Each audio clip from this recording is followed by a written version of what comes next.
E aí, pessoal, tudo bem? Mais uma vez o professor Rudy aqui com vocês com mais uma super dica de biologia, tá bom? Hoje a gente vai ver a estrutura do DNA, a morfologia dessa molécula, tá? Espero que vocês gostem.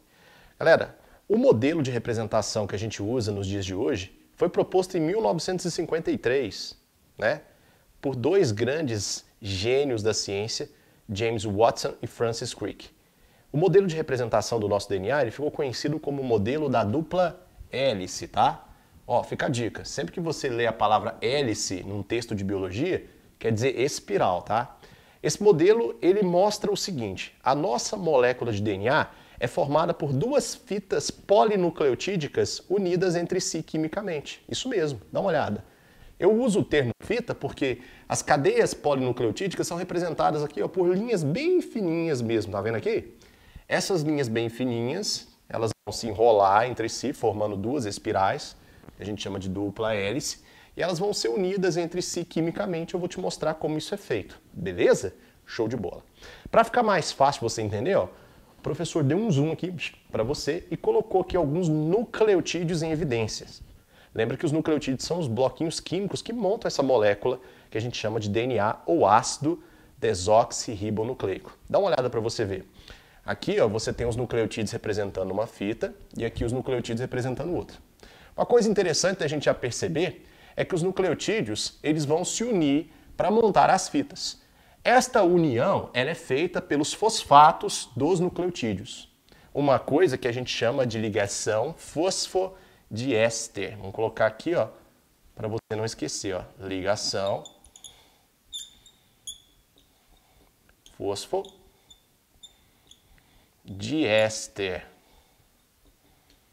Tá? É uma ligação química muito importante, esse nome aparece muito em texto e exercício de biologia.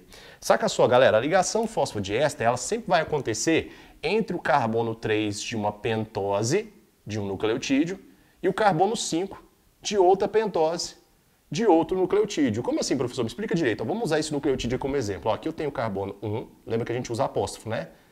2, o carbono 3, o carbono 4 e mais ou menos aqui eu teria o carbono 5, que é um diagrama, né? Então dá para você conseguir entender. Aqui você tem o carbono 1, 2, o carbono 3, o carbono 4 e mais ou menos aqui o carbono 5. Observa para você ver, ó, entre o carbono 5 deste nucleotídeo, né, pertence a essa pentose, e o carbono 3 desse nucleotídeo, que pertence a essa pentose, você tem aqui uma bolinha vermelha.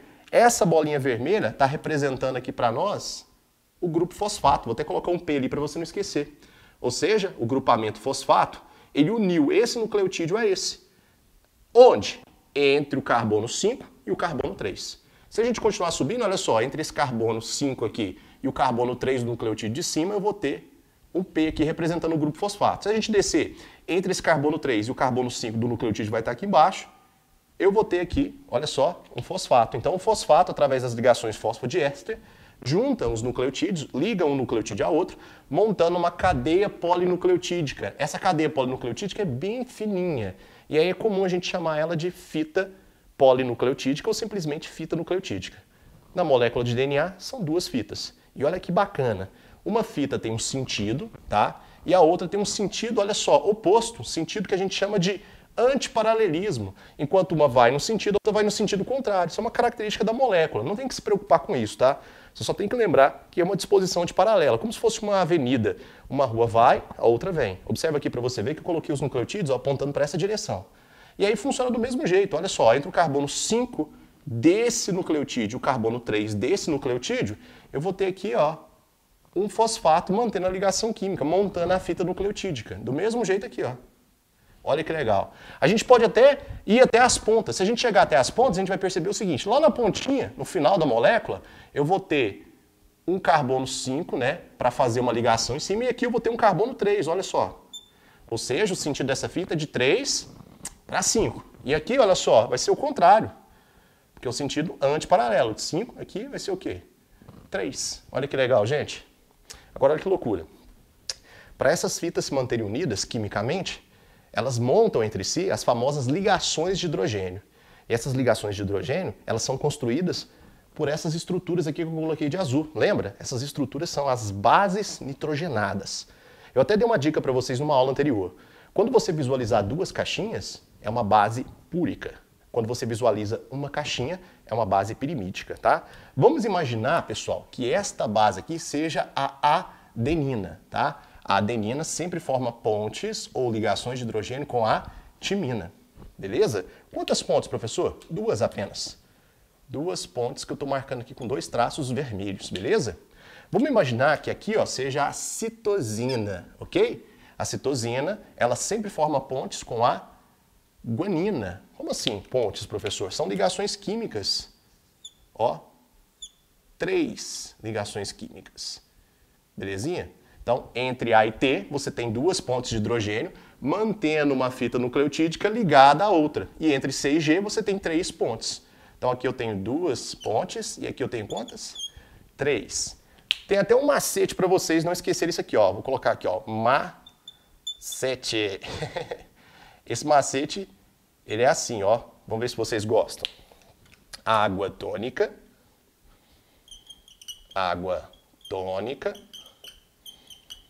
com gin. Olha aí, água tônica com gin. Saca só, água, A de adenina, tônica de timina, com citosina, gin, guanina. Beleza? Esta é a união entre A e T, C e G. Um macetezinho para vocês não esquecerem.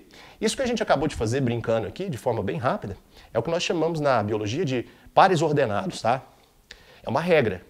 A sempre forma pontes com T, C sempre forma pontes com G. Diferente disso, pessoal, a gente vai ter uma mutação, um processo diferente, aí já é história para outra aula, tá bom? Não se esqueça que entre A e T são 2 pontes, entre C e G são 3 pontes, beleza?